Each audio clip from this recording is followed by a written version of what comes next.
দিনাজপুরের খানসামায় দিন দিন সবজি চাষে আগ্রহ বাড়ছে। জেলার অন্য উপজেলাগুলোর তুলনায় এ উপজেলায় সবজি চাষ বেশি হয়।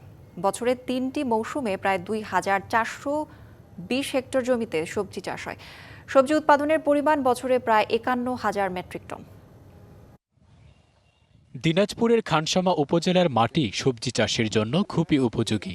যদিও অতীতে এখানে 2 থেকে 3টির বেশি ফসল উৎপাদন হতো না। জেলার প্রত্যন্ত অঞ্চল হওয়ায় যোগাযোগ ব্যবস্থাও ভালো ছিল না, ফলে কৃষিপণ্য উৎপাদনে কৃষকের আগ্রহ ছিল কম। তবে বর্তমানে যোগাযোগ ব্যবস্থা উন্নয়নের সাথে সাথে কৃষিতেও এ অঞ্চলে বিপ্লব ঘটেছে। ধানের চেয়ে সবজি চাষেই বেশি আগ্রহ এখানকার কৃষকদের। ধানের থেকে পটলে আমার বেশি হয়। ওয়ালটন আবারও মিলিনিয়ার অফারে ওয়ালটন ফ্রিজ কিনে আপনিও হয়ে যেতে পারেন মিলিয়নিয়ার। কিন্তু ধানে আমার পড়তা হয় না। ফসলে কিছু পয়সা ভালো মোটামুটি পয়সা পাই, আর ধানের খেতে কিন্তু পয়সা কম পাওয়া যায়, এই জন্য আমরা ধানের খেতটা কম।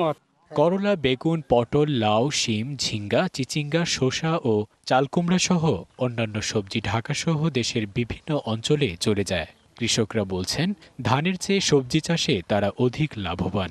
ধান সিজনে বছরে 2বার হয়, আর এগুলো আমরা 12 মাস আবাদ করে লাভজনক হই। বাংলাদেশের যে কোনো জায়গার চেয়ে এখানে সবজির ভ্যারাইটিগুলো অনেক, যেমন শীত এবং গ্রীষ্ম 2 কালেই এবং বর্ষাকালেও এখানে সবজি উৎপাদন হয়। মাঠ পর্যায়ে কৃষি কর্মকর্তারা জানান, 12 মাসই বিভিন্ন সবজি চাষ করার সুযোগ হওয়ায় উৎপাদন খরচও তুলনামূলক কম।